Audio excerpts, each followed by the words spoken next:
Picture this. Paris, May 1968. The streets are absolutely electric. You got students, you've got workers, and they're in open revolt against the establishment. The emotions are just boiling over. Anger, hope, this incredible revolutionary energy. It was a month of pure, raw feeling. But right in the middle of all that chaos, one of France's most famous thinkers, the psychoanalyst Jacques Lacan, he saw something completely different, something nobody else was seeing. So while Paris is basically on fire with rebellion, Lacan walks into his seminar and says this to his students. Can you imagine? At a time when they felt more empowered than ever, he tells them to be ashamed. I mean, what a bizarre, confrontational, and let's be honest, kind of insulting thing to say. So what on earth did he mean by that? Telling a bunch of revolutionaries to embrace shame seems like he's missing the entire point. Or is he? This is the central puzzle we're going to unpack today, and we'll be drawing on Joan Kobjek's analysis of that very, very emotional month. To really get Lacan's shocking command, we have to try and see the whole event through his eyes. See, he wasn't a protester, and he wasn't a university dean trying to get everything back to normal. He was an analyst, and he was there to diagnose the hidden desires that were driving the entire revolt. Right off the bat, Lacan refused to take a side. He didn't support the establishment, for sure, but he also had this really sharp critique for the students. He basically accused them of not being nearly as revolutionary as they thought. In fact, he claimed that all their calls for freedom were really just a disguised demand for a new authority, a new master to tell them what to do. And this wasn't just some abstract theory he was cooking up. Lacan was arguing that even though the students thought they were abandoning the old system for the freedom of the streets, what they were actually doing was creating a new power structure, a new master, right there within the revolt itself. Okay, so to solve this whole shame puzzle, we need our first major clue.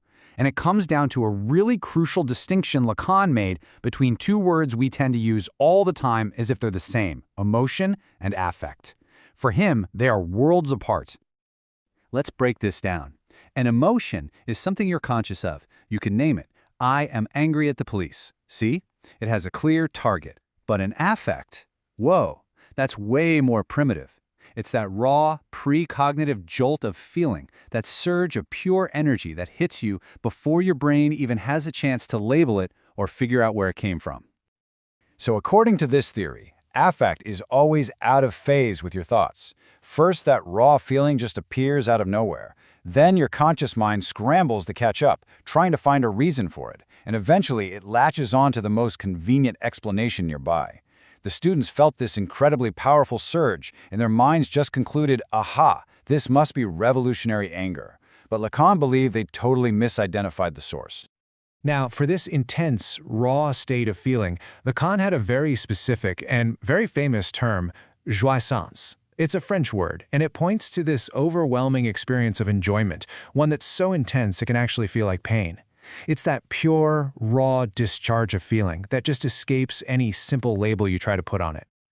Okay, so now that we have this key piece, the difference between a labeled emotion and a raw affect, we can finally unlock Lacan's riddle. He believed the students had completely mislabeled the primary affect of May 68. And here it is, Lacan's big revelation. He argued that underneath all the chants, the slogans, and the barricades, the foundational, unnamed feeling, that raw affect, wasn't anger or hope. It was a profound, unspoken shame. Now, it is absolutely critical to understand this is not your everyday kind of shame. Lacanian shame isn't about feeling guilty because you made a mistake. No, it's a much deeper, more existential feeling. It's the fundamental anxiety of just being seen, of being totally exposed to the gaze of someone else. It's that feeling of being pinned down by your own existence with nowhere to hide. In fact, the source text we're looking at defines this shame perfectly as the affective recognition that escape is impossible. It's that raw feeling you get when you realize you are stuck, inescapably, inside your own being, for everyone to see.